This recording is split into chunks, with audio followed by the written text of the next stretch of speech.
बिस्मिल्लाहिर्रहमानिर्रहीम अस्सलाम वालेकुम। अल्लाह ताला आप सबको अपनी रहमत के हिसार में रखे। मैं हूँ सोबिया और आप देख रहे हैं सोबियस लिका स्टाइल। यहाँ आज मैंने बनाया है कबाब दो प्याज़ा। जैसे कि नाम से ज़ाहिर है दो प्याज़ा, तो इसमें कबाब के साथ प्याज, सब्ज़ मिर्चों और टमाटर का खड़ा मसाला तैयार किया जाता है, जिसके साथ कबाब बहुत ही मज़े के लगते हैं। इसमें मसाला खड़ा खड़ा रखा जाता है, ग्रेवी बिल्कुल नहीं बनाते हैं, इसीलिए इसको दो प्याज़ा कहा जाता है। इसमें कबाब आप मटन, चिकन या फिर बीफ का भी ले सकते हैं। मैंने यहाँ पे बीफ का कीमा लिया है, लेकिन आप देखिएगा कि कबाब इतने नरम जूसी बने हैं। और सबसे बड़ी बात, जब हम बीफ का कीमा इस्तेमाल करते हैं या बीफ का गोश्त इस्तेमाल करते हैं तो वो अक्सर ब्लैक हो जाता है। इसमें कबाब बिल्कुल भी ब्लैक भी नहीं हुए थे और ना ही हार्ड हुए थे, बल्कि बहुत ही परफेक्ट मज़े के कबाब रेडी हुए थे। तो चलिए शुरू करते हैं अपनी रेसिपी को। यहाँ मैंने सबसे पहले लिया है 1 किलो के करीब बीफ का कीमा। इसको मैंने एक दफ़ा मशीन में से बारीक इसको पिसवा लिया था। और यहाँ पे 2 मीडियम साइज़ के प्याज है, अदरक लहसुन की पेस्ट है, सब्ज़ धनिया है जिसको मैंने अच्छी तरह से साफ़ करके धो लिया था, और सब्ज़ मिर्चें हैं। ठीक है, इन सब को मैं अच्छी तरह से चॉप करूँगी। प्याज, सब्ज़ धनिया, सब्ज़ मिर्चों और अदरक लहसुन को इकट्ठा मिक्स करके तो मैं बहुत फ़ाइन इसको चॉप करूँगी, क्योंकि मुझे इसमें प्याज को और ये सारे मसाले को बहुत ज़्यादा फ़ाइन चॉप करना है। जितना आप मसाला फ़ाइन चॉप करेंगे उतने ही ज़्यादा बेहतरीन जो है वो आपके कबाब रेडी होंगे। अगर प्याज का जो पानी, प्याज, सब्ज़ मिर्चों का पानी इसमें शामिल हो गया कबाब के अंदर, तो कबाब टूटने का डर होता है। ठीक है, अब मैंने यहाँ पे सारी चीज़ें मिक्स कर दी हैं चॉपर के अंदर। इसको मैं अच्छी तरह से चॉप करूँगी, ये देखें। और अब मैं डालूँगी अदरक और लहसुन का पेस्ट। ये तकरीबन 3 खाने के चम्मच अदरक और लहसुन का पेस्ट है। ठीक है, ये भी इसको मैंने मोटा-मोटा कूट लिया था, लेकिन बाकी का जो ये बारीक होगा वो चॉपर के अंदर बहुत फ़ाइन हो जाएगा। ठीक है, इसको मैं शामिल करके तो अब मैं करूँगी इसको अच्छी तरह से चॉप। जी, चॉपर को करेंगे बंद और इसको चला के अच्छी तरह से चॉप कर लेंगे, क्योंकि जितना अच्छा मसाला रेडी होगा, और इस मसाले को अगर थोड़ी बहुत कमी रह भी गई तो इसको मैं इसका पानी ड्रेन करके तो कीमे के साथ इसकी दोबारा से पिसाई करूँगी। ठीक है, तो वो मज़ीद फ़ाइन हो जाएगा, क्योंकि इसका मैंने अलहदा इसलिए चॉप किया है कि इसके अंदर बहुत ज़्यादा पानी होता है, प्याज का, सब्ज़ मिर्चों का, धनिए का, बहुत ज़्यादा पानी होता है। अगर मैं पानी के साथ इसको मिक्स करूँगी कीमे के अंदर, तो कबाब जो है वो एक तो अच्छे नहीं बनेंगे, टूटेंगे भी, और इसमें बहुत ज़्यादा छींटे भी पड़ती हैं, हाथ बहुत ज़्यादा जलते हैं। देखें, ये मैं आपको दिखाती हूँ। इस तरह से मैंने इसको 2 से 3 दफ़ा अच्छी तरह से मिक्स किया था, क्योंकि जब हम इसको चॉप करते हैं तो ये मसाला ऊपर की तरफ आता है। इसको मैंने इस तरह से 2-3 दफ़ा इसको खोल के तो अच्छी तरह चम्मच से इसको बैलेंस करके तो फिर से मैंने इसको चॉप किया था, ताकि ये अच्छा से चॉप हो जाए। क्योंकि जितना फ़ाइन चॉप होगा तो इसका सारा पानी मैं ड्रेन कर सकूँगी। अगर साबुत रह जाएगा तो जब मैं कीमे में शामिल करूँगी तो इसका पानी वापस से बाहर निकलेगा।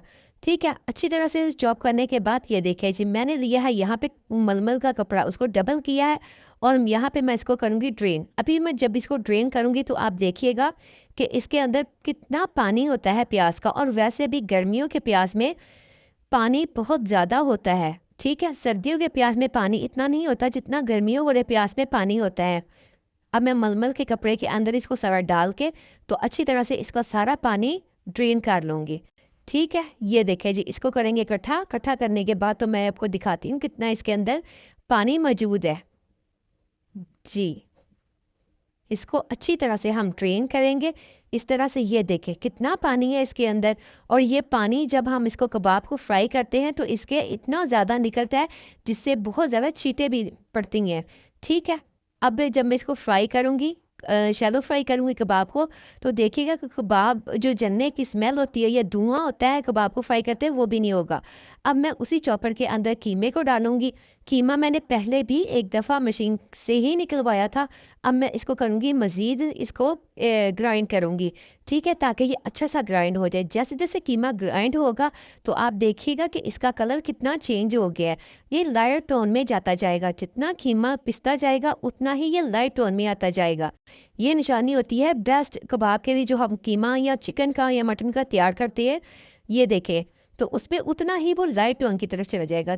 कीमे के अंदर चर्बी मैंने बिल्कुल शामिल नहीं की। कहते हैं कि चर्बी शामिल करें तो कबाब टूटते नहीं हैं, लेकिन मुझे क्योंकि चर्बी वाले थोड़ी सी स्मेल आती है, तो मैंने चर्बी उसके अंदर शामिल नहीं की है, सिर्फ कीमा लिया है। ये देखें, ठीक है। अभी थोड़ा सा मैं मज़ीद ग्राइंड करूँगी, ताकि और देखिएगा कि जैसे जैसे ग्राइंड करती जाऊँगी उतना ही इसके अंदर कीमे का जो कलर है वो लाइट होता जाएगा।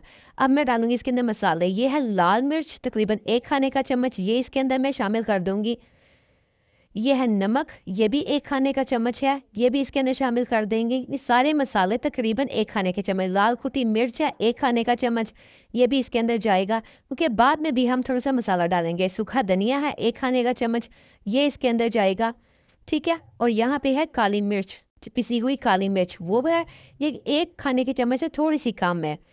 और ये इसके अंदर शामिल करने के बाद अब हम डालेंगे गरम मसाला। ये 1 खाने का चम्मच है, लेकिन इसको बहुत ज़्यादा नहीं डालना, वरना कबाब काले हो जाते हैं, ठीक है। और ये है पिसा हुआ ज़ीरा, ये भी 1 खाने का चम्मच है, ये भी इसके अंदर हम शामिल कर देंगे। लास्ट में हम इसके अंदर शामिल करेंगे थोड़ी सी पिसी हुई सूखी मेथी, जिसे कसूरी मेथी कहते हैं। उसको हाफ टी स्पून से भी थोड़ा सा कम इसके अंदर डालेंगे। इसके साथ कबाब का जो टेस्ट है वो भी बहुत मज़े का आता है, और जब हम इसको फ्राई कर रहे होते हैं तो इसके अंदर से खुशबू भी बड़ी प्यारी आती है, ठीक है। सूखी मेथी से इसका टेस्ट बिल्कुल टोटल डिफरेंट हो जाता है। अब करेंगे इसको दोबारा से ग्राइंड, ताकि सारे मसाले जो हैं वो कीमे के अंदर यकजान हो जाए। इसको आप बाहर भी कर सकते हैं मसाले मिक्स, लेकिन अगर आप चॉपर के अंदर इसको चॉप करेंगे तो ये ज़्यादा बेहतर इसके अंदर जो मसाला है वो चले जाएगा। अब ये जो प्याज, हर सब्ज़ मिर्चें, धनिया मैं हमने ग्राइंड करके रखा था, चॉप करके फ़ाइन इसका पानी ड्रेन कर लिया था, ये इसके अंदर शामिल कर देंगे, ताकि ये जितने मसाले हैं और जितनी ये चीज़ें हैं ये कीमे के अंदर अच्छी तरह से यकजान हो जाए। तो फिर आप चाहे इसको रेस्ट ना भी दें, क्योंकि जब हम कबाब वगैरह का मसाला रेडी करते हैं तो इसको थोड़ी देर के लिए मैरिनेशन का टाइम भी देते हैं। लेकिन अगर आप इस तरह इसको चॉपर के अंदर मिक्स करेंगे तो फिर चाहे आप इसको मैरिनेट ना भी करें, क्योंकि इतना अच्छा इसके अंदर मसाला चले जाता है कि मैरिनेशन टाइम देने की ज़रूरत ही नहीं पड़ती है। इसके अंदर मैं डालूँगी तकरीबन ये है 2 खाने के चम्मच घी, ठीक है। जैसे ही मैं इसके अंदर, क्योंकि थोड़ा सा मुझे मुश्किल हो रही थी मसाले को पीसने में, तो मैंने इसके अंदर शामिल कर दिए 2 खाने के चम्मच घी। इससे इसकी जो पिसाई है वो बहुत स्पीड में होगी। ये देखें, ब्रेड कितना स्मूथ चलना लग गया है, ठीक है। इसको मैंने वैसे बाहर शामिल करना था, लेकिन अभी क्योंकि मैं थोड़ा सा ब्रेड स्लो था तो मैंने इसी के अंदर ही इसको घी को शामिल कर दिया है, ठीक है। मसाला और कीमा थोड़ा सा ज़्यादा लगा और मैंने इसको मज़ीद अच्छा मिक्स करना था, तो मैंने इसको 2 पार्ट के अंदर डिवाइड कर लिया, ताकि ये अच्छी तरह से मज़ीद अच्छा हो जाए। इस स्टेज के ऊपर अगर आप कबाब पे थोड़ी सी मेहनत कर लेंगे तो कबाब और बना रहे हैं जो आप, वो बहुत ही बेहतरीन हो जाएंगे। यहाँ पे 2 पार्ट के अंदर मैंने इसको डिवाइड कर लिया है। हाफ पहले देखिए कितना अब कितना तेज़ चल रहा था, ठीक है। इसको मैं निकालूंगी एक बाउल में, और बाकी का जो कीमा है वो इसके अंदर मैं शामिल करके उसको भी मैं ऐसे ही 1 से 2 मिनट के लिए चला लूँगी, ताकि अच्छा सा वो भी मिक्स हो जाए, ठीक है। ये सारा के सारा हम इसके अंदर निकालेंगे। इस तरह से मुझे ज़्यादा आसानी हो गई थी। ये बाकी का जो सेकंड पार्ट था वो मैं इसके अंदर अब शामिल कर रही हूँ। सारा इसके अंदर शामिल करके इसी तरह से मैंने इसको 2 से 4 मिनट के लिए चलाया था। देखिए कितना स्मूथ सा ये हो गया है, वरना थोड़ा सा मुझे थोड़ी सी मुश्किल हो रही थी। फाइनल कबाब का जो कीमा है वो बिल्कुल रेडी हो चुका है। अब हम इसके अंदर शामिल करेंगे 1 अंडा। 1 किलो कीमे के अंदर मैंने 1 अंडा शामिल किया है, ये काफ़ी है। अगर आपको लगे कि कीमा थोड़ा सा ड्राई है तो आप इसके अंदर 2 अंडे भी शामिल कर सकते हैं, लेकिन वो भी उस सूरत में जब आपको फ़ील हो कि कीमा बहुत ज़्यादा खुशक है, क्योंकि अगर आप इसको थोड़ा सा पतला कर देंगे तो कबाब की शेप टूट जाएगी, ठीक है। अंडे को तोड़ेंगे एक बाउल के अंदर और इसके अंदर मिक्स करेंगे। इससे भी जो कबाब है वो एक तो टूटते नहीं और इसका फ्लेवर भी बहुत मज़े का लगता है। और जो हमने घी डाला था इसके अंदर, उससे कबाब बहुत ज़्यादा जूसी बनते हैं। अच्छी तरह से मिक्स करेंगे। मैंने इसको तकरीबन 5 से 10 मिनट के लिए थोड़ा सा रेस्ट दिया था, अगर क्योंकि हमने इसको बहुत अच्छी तरीके से ग्राइंड किया है।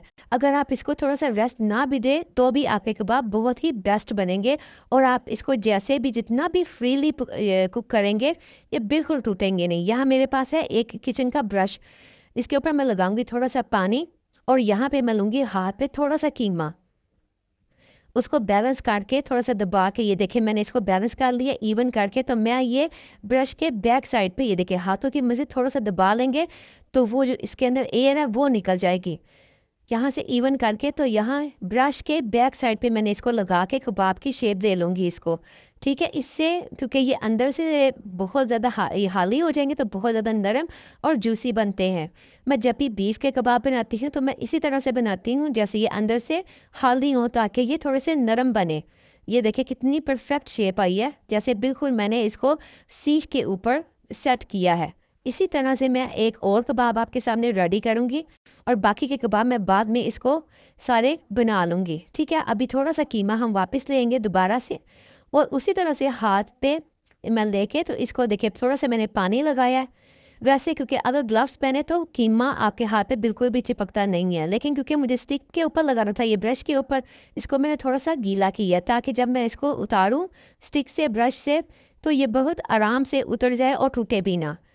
ठीक है, यहाँ पे देखिए अच्छी तरह से इसको शेप देने के बाद आपने इसको इस तरह से रिमूव कर लेना है, क्योंकि पानी लगाया हुआ है तो बहुत आसानी से कबाब ना तो टूटा है ना शेप उसकी ख़राब हुई है और बहुत आराम से उतर गया है। इसी तरह से मैंने ये सारे कबाब जो है वो रेडी कर लिए हैं। ठीक है, और इसको मैंने कबाब की शेप देने के बाद 5 से 10 मिनट के लिए, तकरीबन ये 10-12 मिनट के लिए मैंने इसको फ्रीज़र में रखा था ताकि ये थोड़े से सेटल हो जाए। ठीक है, ये प्याज है तकरीबन 1 किलो, 3 पाउंड के करीब प्याज है, 1 किलो से थोड़े कम। यहाँ पे टमाटर लिए हैं मैंने, 4 से 5 टमाटर मैं इसके अंदर शामिल करूँगी, लेकिन सबसे पहले मैं फ्राई करूँगी कबाब। ये सारे कबाब मैं इसके अंदर डालूँगी और इसको घी के अंदर ये मैं तवे के ऊपर इसको फ्राई कर रही हूँ, क्योंकि मुझे वो बहुत कन्वीनियंट रहता है कि मैं इसको तवे के ऊपर कुक करूँ ना कि फ्राई पैन के अंदर। साइड इसकी आप तब चेंज करेंगे जब ये एक तरफ से मुकम्मल कुक हो जाएगा। ठीक है, अगर आप इसको फ़ौरन से ऊपर नीचे करेंगे तो कबाब फिर भी बिखर जाएंगे, टूट जाएंगे और डी शेप होने का भी डर होता है। एक एक करके मैंने सारे कबाब की साइड जो है वो चेंज कर ली है। कबाब बहुत ही मज़े के और परफेक्ट बने थे। नमक मिर्च अगर आपको थोड़ी सी कम ज़्यादा लगे तो हमने इसको बाद में प्याज के अंदर भी शामिल करना है। थोड़ी सी नमक मिर्च हम मज़ीद बाद में भी ऐड करेंगे, इसलिए आपने कबाब में बिल्कुल पूरी पूरी नमक मिर्च नहीं रखनी बल्कि थोड़ी सी कम रखनी है। देखें, पहला बैच हमारा रेडी हो चुका है। अब हम इसको डिश आउट करेंगे और दूसरे को इसके ऊपर डाल देंगे। कबाब के अंदर आपने इसको फुल डन नहीं करना है बल्कि थोड़ी सी जूसी रखनी है, क्योंकि जब हम प्याज का मसाला बनाएंगे तो बाकी का ये उधर कुक हो जाएंगे ये सारे कबाब। अगर आप तवे पे इसको बिल्कुल फाइनल डन कर देंगे तो ये बहुत ही सूखे प्याज जो कबाब है वो बनेंगे। जी, सारे कबाब मैंने उतार लिए, अब मैं डालूँगी दूसरे। इसी तरह से सेम वही प्रोसेस होगा, डालूँगी, डालने के बाद थोड़ा सा रेस्ट दूँगी और फिर इसकी साइड को मैं चेंज करूँगी ताकि ये अच्छे से फ्राई हो जाए। ये देखें जी, फटाफट से हमने सारे कबाब तवे के ऊपर डाल दिए और दूसरी तरफ हम अब तैयार करेंगे इसका मसाला 2 प्याज़े का। यहाँ पे 3 पाव के करीब ये प्याज है, इसको मैंने यहाँ पे देखिए थोड़ा सा मोटे मोटे स्लाइस काट लिए हैं।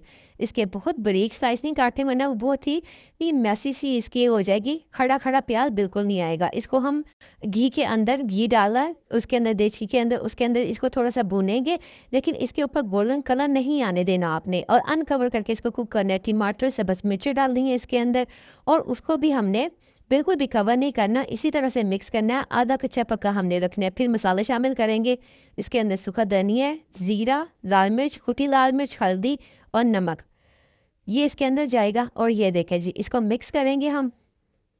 मिक्स करने के बाद अब हम इसके अंदर, ये देखें मैं कोई शक्ल दिखाती हूँ इसकी, बिल्कुल भी इसके ऊपर कलर नहीं आया। कबाब इसके अंदर शामिल कर देंगे। ठीक है, अभी तक मैंने इसको कवर करके बिल्कुल भी नहीं पकाया। लास्ट पे हम इसको सिर्फ 4 से 5 मिनट के लिए दम लगाएंगे ताकि अच्छा सा ये सारा एक जैसा जो भी थोड़ी बहुत कसर कबाब में रह गई है वो बिल्कुल कंप्लीट हो जाए। अगर पानी ना हो, वैसे पानी बिल्कुल भी नहीं है कबाब के अंदर। अच्छा सा ये देखें फाइनल इसकी लुक है इसके अंदर। ये देखें जी कितनी ज़बरदस्त कबाब लग रही हैं और बिल्कुल देखें मैं जैसे इसको चम्मच चला रही हूँ बिल्कुल भी टूटे नहीं। बिल्कुल लास्ट स्टेज के ऊपर मैंने इसको दम लगाया था सिर्फ 4 से 5 मिनट के लिए, ताकि कबाब क्योंकि हमने बाहर निकाले थे तो थोड़े से ठंडे हो गए थे, प्याज के अंदर ये वापस से अच्छे से गर्म भी हो जाए और इसको दम भी आ जाए। डिश आपने ट्राई करनी है और आपने मुझे अपना फीडबैक लाजमी देना है। चैनल को अगर आप नए हैं तो आपने सब्सक्राइब भी करना है और मुझे बताना है कि डिश आपको कैसी लगी है। डिश के अंदर मैं ये डालूँगी और इसको सर्व करूँगी।